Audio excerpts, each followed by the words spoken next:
Ito lang game plan niya.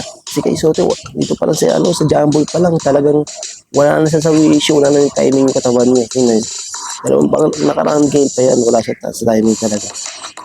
Feeling ko dahil doon, kasi wala siya timing, kaya siya na-injured. Naman naiwan yung dalawa sa paa niya. Ano si Kay Soto yun? Magmamadalas si Kay Soto, naghahabol talaga naghahabol sila. Gusto nilang manalo sila nila. Kasi talagang yun.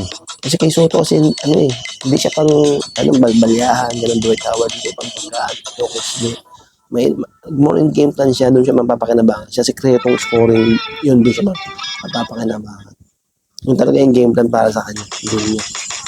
Kasi dapat sa kaliwa siya, kasi kaliwete siya, dapat sa kaliwa siya ng court pag nakaharap siya. Doon siya malakas, hindi sa kanan. Kasi doon siya mahihirapan pag sa kanan. So, yun siya. So, yun o. In-step niya yung kanan niya.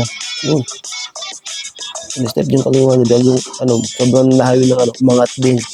Super excited siya na. Naging super excited din. Diba? And left, step yung right. Tatabi niya yan kanan. Ayun o. Umangat din niya yung kaliwa niya. Kasi nag-double pick siya dahil nagkamali siya ng galaw. Yun. Lalo siya na parang bumaksak yung katawan niya. Wala nakatukod pa kaya bumaksak eh. Kasi gusto niya mag-double pick. Yun o. Kaya yun. Kaya bumaksak siya. Hindi na masakit yan yung pagitan ng hita. Dalawang pagitan ng hita. Yun. Yan. Masakit yan. Tapos yung tuhod niya nag-overextend sa sa kanan. Tapos yung isang paa niya, yun o. Yung paa niya rito, wala rin matapakan yun. Na-stretch din kanina. Yan. Yan natin. Yan o. Parang nangyari, double jump na walang na-step. Yan, natura niya. Yan.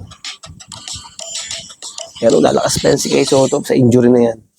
Yan ang papalakas sa kanya. Tingnan natin. Manood kayo. Pagbalik niyan. Si Coach Tim Kun lang talaga magpapalakas at nakakaalam ng laro ni Kay Soto. Follow for more pag gusto pong malaman about kay Soto.